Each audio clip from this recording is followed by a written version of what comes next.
बिस्मिल्लाहिर्रहमानिर्रहीम। वेलकम है आप सभी का मेरे यूट्यूब कुकिंग चैनल घर का जायका बाय सादिया खान में। मैं हूं कुकिंग एक्सपर्ट सादिया खान और आपके लिए हमेशा ही लेकर आती हूं बहुत ही मजेदार और यूनिक सी रेसिपीज। आज भी मैं आपके लिए बहुत ही मजेदार और जूसी से रेशमी कबाबों की रेसिपी लेकर आई हूं। ये मैं तैयार करूंगी चिकन से, और ये मैं कैसे तैयार करूंगी आइए वीडियो में मुकम्मल तौर पर जान लेते हैं। सबसे पहले चिकन रेशमी कबाब में जो जो अज्जा मैं शामिल करने जा रही हूँ मैं आपको बताती चलूं। 6 से 7 हरी मिर्चों को मैंने कट कर लिया है और 400 ग्राम के करीब मेरे पास चिकन है जिन्हें मैंने पीसेस में कट कर लिया है। ये मैं ब्रेस्ट पीस से बना रही हूँ, आप चाहें तो आप थाई पीसेस से भी बना सकते हैं। और 3 बड़े साइज के प्याज थे, मैंने उन्हें रफली कट कर लिया है। लेवल मैंने ले लिया है 1 खाने का चम्मच पिसा हुआ अदरक और 1 खाने का चम्मच लहसुन। उसके बाद सूखे मसालों में जो जो चीजें मैं शामिल करूंगी, 1 चाय का चम्मच नमक, 1 चाय का चम्मच सफेद मिर्च का पाउडर, आधा चाय का चम्मच इलायची का पाउडर, 1 चाय का चम्मच भर के चिकन पाउडर, 1 चाय का चम्मच धनिया पाउडर और जीरा पाउडर। अब ये तमाम चीजें मैं शामिल कर दूंगी। अब तमाम चीजें मैंने शामिल कर दी हैं और अब मैं इनकी कर दूंगी बहुत अच्छी तरह से मिक्सिंग, ताकि चिकन में तमाम मसालों की खुशबू अच्छी तरह से रच बस जाए।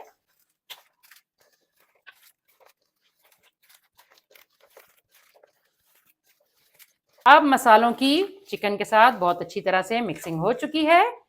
अब मैं मसाले मिक्स करने के बाद मैरिनेशन के लिए रख दूंगी तकरीबन 15 मिनट। मिलते हैं आपसे 15 मिनट के बाद। चिकन को मैरिनेट किए हुए 15 मिनट का टाइम कंप्लीट हो चुका है। अब मैं इस मैरिनेट किए हुए चिकन को कर लूंगी चॉपर मशीन में चॉप। बिस्मिल्लाहिर्रहमानिर्रहीम।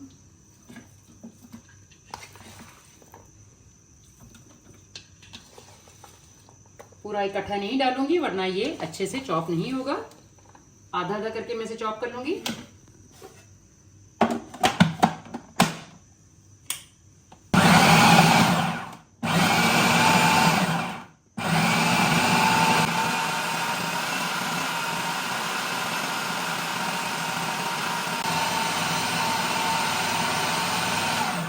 मैं आपको ये दिखाती चलूं कि जब ये सारा जो चिकन है जब ये बहुत अच्छी तरह चॉप हो जाएगा तो इकट्ठा होकर एक साइड पे गोलाई में फिरना शुरू हो जाएगा।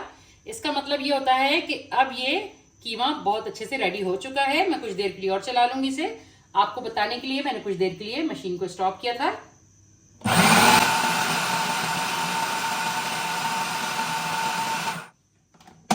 अब कीमा बहुत अच्छी तरह से चॉप हो चुका है।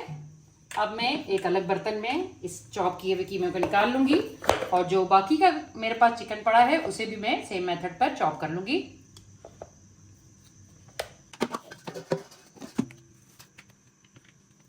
आप देख सकते हैं कि कितना फाइन चॉप हुआ है।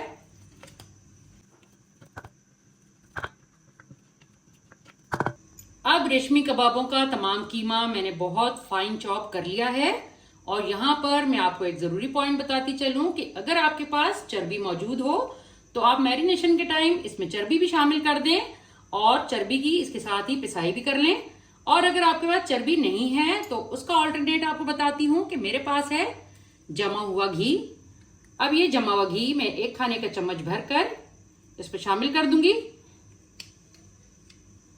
और अब मैं इस घी और पिसे हुए कीमे की बहुत अच्छी तरह से आपस में मिक्सिंग कर लूंगी। जिस तरीके से हम आटा गूंथते हैं बिल्कुल उसी तरीके से मसल के कीमे को और घी को आपस में मिक्स कर देना है। अगर हम घी शामिल ना भी करते तो तब भी ये प्रोसीजर लाजमी था कि चॉपिंग के बाद एक बार फिर से आपने इसको हाथों की मदद से बहुत अच्छी तरह से मसलना है। घी या चर्बी शामिल करने का मकसद ये है कि ये जो हमारे रेशमी कबाब होंगे बहुत ही नरम मुलायम बनेंगे। हमने इसे जब तक मसल के मिक्स करना है जब तक कि सारा घी इसके अंदर शामिल ना हो जाए अच्छी तरह से। और अब बहुत बेहतरीन सी मिक्सिंग हो चुकी है। चिकन के कीमे पर एक अच्छी सी चमक भी आ चुकी है। अब मैं आपको नेक्स्ट प्रोसीजर के बारे में बताती हूँ। मैं सेंटर में कर लूंगी एक छोटा सा गढ़ा, और ये गढ़ा मैं क्यों कर रही हूँ ये मैं आपको बताती हूँ। अब मैं यहाँ पर रख लूंगी एक फॉइल की कटोरी और मैंने एक कोयले को दहकने के लिए चूल्हे पर रख दिया था। अब वो कोयला बहुत अच्छे से दहक चुका है। अब मैं इस चिकन के कीमे को दूंगी कोयले का धुआं। अब कोयले को उठाकर मैं फॉइल वाली कटोरी में डाल दूंगी और ऊपर से टपका दूंगी थोड़ा सा ऑयल, ताकि जब धुआं बने तो पूरे कीमे में इसकी खुशबू बहुत अच्छी तरीके से चली जाए। और कवर कर दूंगी एक और बड़े बर्तन से, ताकि जो इसका स्मोक है ये बाहर की तरफ ना निकले। क्योंकि मैं ये कबाब बनाऊंगी तवे पर, तो इसलिए मैंने पहले से ही इसे स्मोक दे दिया है। अगर आपने अंगीठी पे बनाने हो तो फिर स्मोक देने की कोई जरूरत नहीं, क्योंकि ऑलरेडी कोयलों पे पकेंगे तो कोयलों की खुशबू ऑटोमेटिकली इसके अंदर चली जाएगी। अब कोयले का तमाम धुआं कीमे में बहुत अच्छी तरह से शामिल हो चुका है। अब मैं ढक्कन को हटा दूंगी।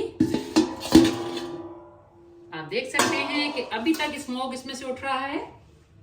और अब ये कोयले वाली कटोरी मैं रिमूव कर दूंगी।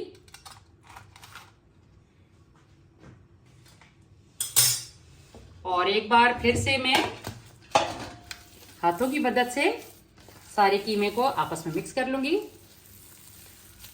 और अब इस तैयार कीमे को मैं रख दूंगी तकरीबन 15 मिनट सेट होने के लिए फ्रीजर में। मिलते हैं आपसे 15 मिनट के बाद। अब रेशमी कबाबों के कीमे को फ्रीजर में रखे 15 मिनट का टाइम कंप्लीट हो चुका है। तो आइए अब हम कीमे को फ्रीजर से निकाल लेते हैं। तो आइए बिना देर किए रेशमी कबाबों की मेकिंग स्टार्ट कर लेते हैं। अब रेशमी कबाबों का कीमा मैंने फ्रीजर से निकाल लिया है।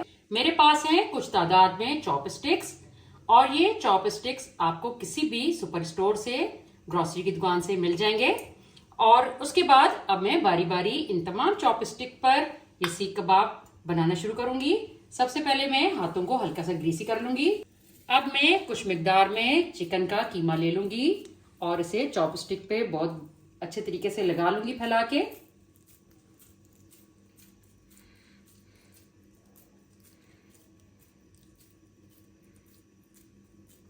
आप देख सकते हैं कि कितने अच्छे से ये रेशमी कबाबों का जो कीमा है ये फ्रीजर में रखने के बाद सेट हो चुका है। और अब ये स्टिक तैयार कर लेने के बाद मैं रख दूंगी तवे पर, जहां पे मैंने पहले से ही तेल को गर्म किया हुआ है। और ये बिल्कुल धीमी आंच पे बनाने हैं।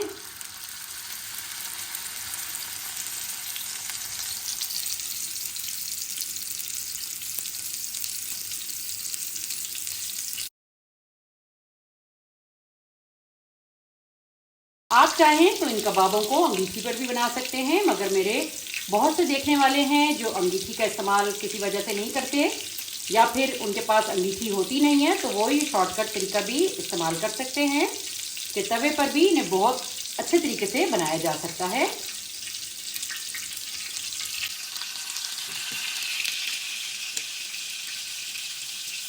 और बहुत जोर जोर से दबाते हुए इसको स्टिक पर नहीं लगाना, बल्कि हल्के हाथ से प्रेस करते हुए पूरे कीमे को स्टिक के ऊपर फैला लेना है।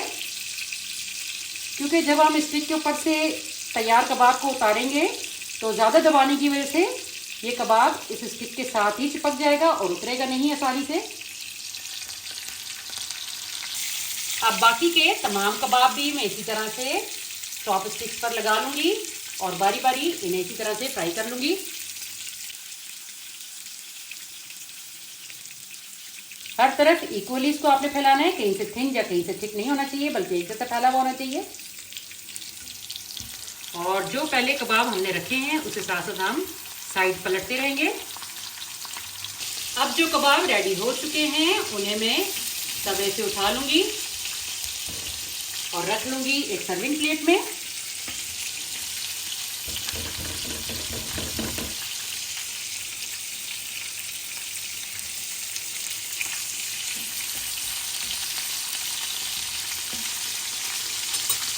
और अब मैं आपको ये तैयार कबाब स्टिक से उतारने का तरीका भी बताऊंगी। आपने स्टिक को ऊपर की तरफ खींचना है और कबाब को बहुत आसानी से निकाल लेना है। आप देख सकते हैं कि बगैर टूटे कितना परफेक्ट कबाब बना है। बाकी के तमाम कबाब भी मैं इसी तरह स्टिक से उतार लूंगी।